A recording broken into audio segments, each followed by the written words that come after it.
Thank you, Madam Speaker. Honourable colleagues, I rise today to speak at the third reading of Bill S-244, dealing with, of course, the creation of the Employment Insurance Council. Colleagues, I first want to start by thanking our colleague, Senator Belmar, for the work she has done on behalf of employers and workers in putting this bill forward. However, as she said in her third reading speech, this is not my bill. This bill was built with the employers and union organization.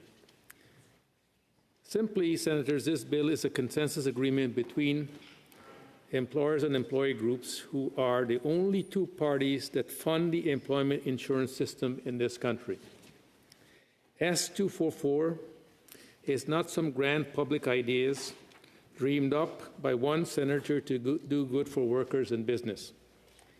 It is just the opposite. It is a common sense policy that was developed over 5 years from the bottom up by the very stakeholders this bill is about, workers and employers.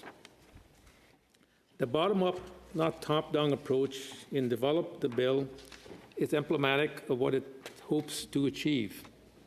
Colleague, this bill simply creates an advisory table to give workers and employers who fund the employment insurance system an opportunity to discuss, share labour market issues, and come up with consensus solutions for the government to consider in developing policies that aim to help workers and employers. The principles of social dialogue and tripartisan is one I strongly believe in.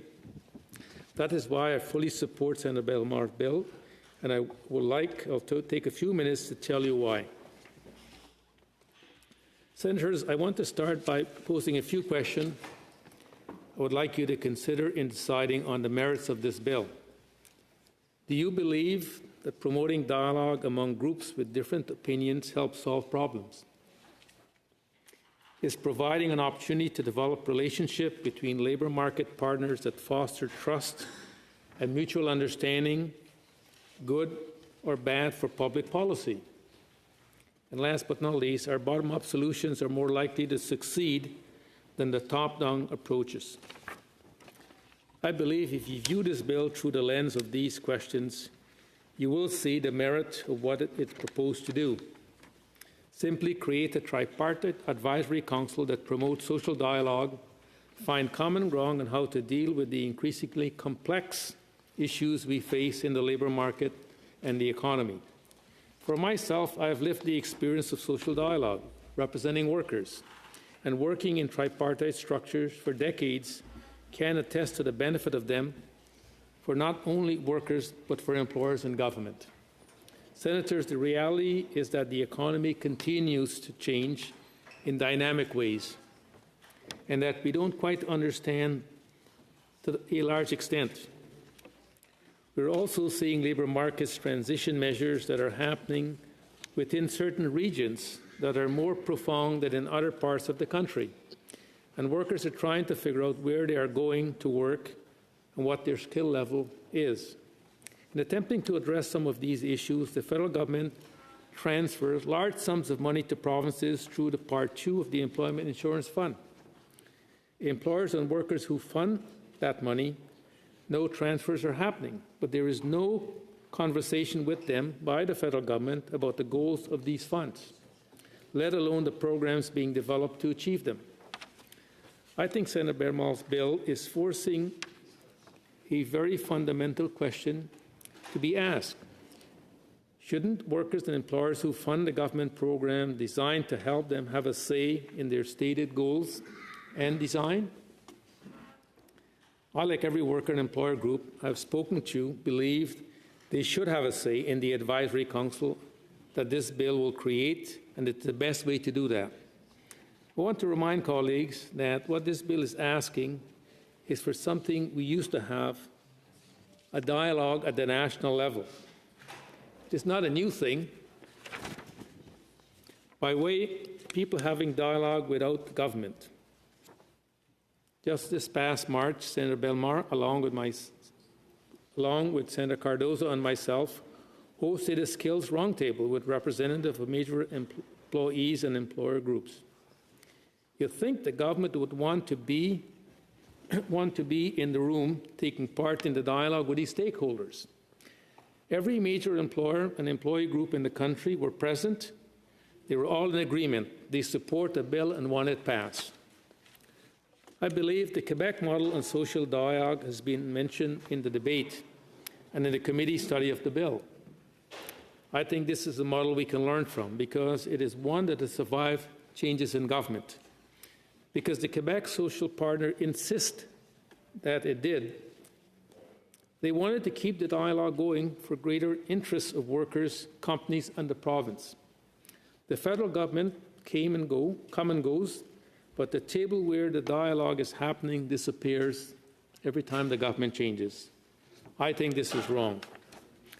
Other successful European governments have shown us that the tripartite system based on social dialogue is the foundation of a successful economy. I find it somewhat ironic that as I give this speech here today in supporting and encourage government to institutionalize social dialogue and employment insurance system through a public bill at the same time as I am sponsoring a government bill, C-50, the Sustainable Job Act, that has at its core institutionalizing of tripartite plus job partnership council to provide the government advice through stated principles to encourage social dialogue.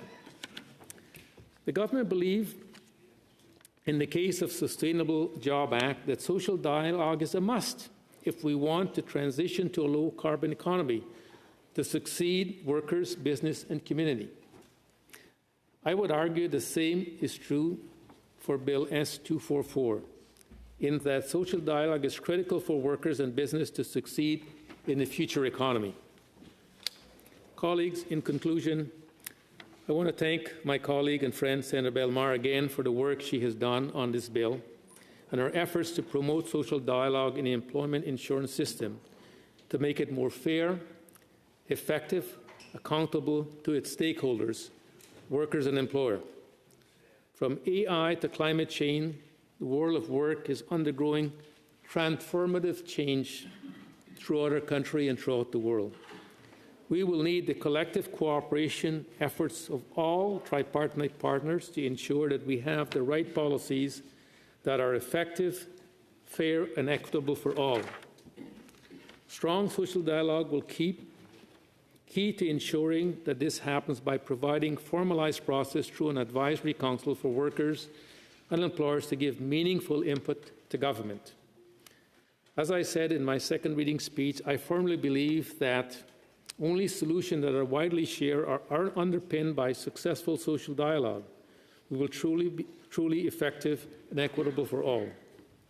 That is because social dialogue helps build relationship that in turn help foster trust, but ownership and accountability by stakeholders involved in the creation of policies that directly affect them. Colleagues, based on my 45 years of representing workers, I believe S-244 will strengthen, not weaken, the employment insurance system in this country. It seeks to build a trust and accountability to find practical, real-world solutions that make sense for all parties. Senators, worker and employer representatives from the Canadian Labour Congress to the Chamber of Commerce have been crystal clear. They want to see this bill pass. When you have a look at the step agreement from parties that often disagree, parliamentarians and government should not only welcome it, but do everything in our power to support it. That is why, colleagues, I ask you to support in passing this bill when it comes up for final reading in this chamber. Thank you so much.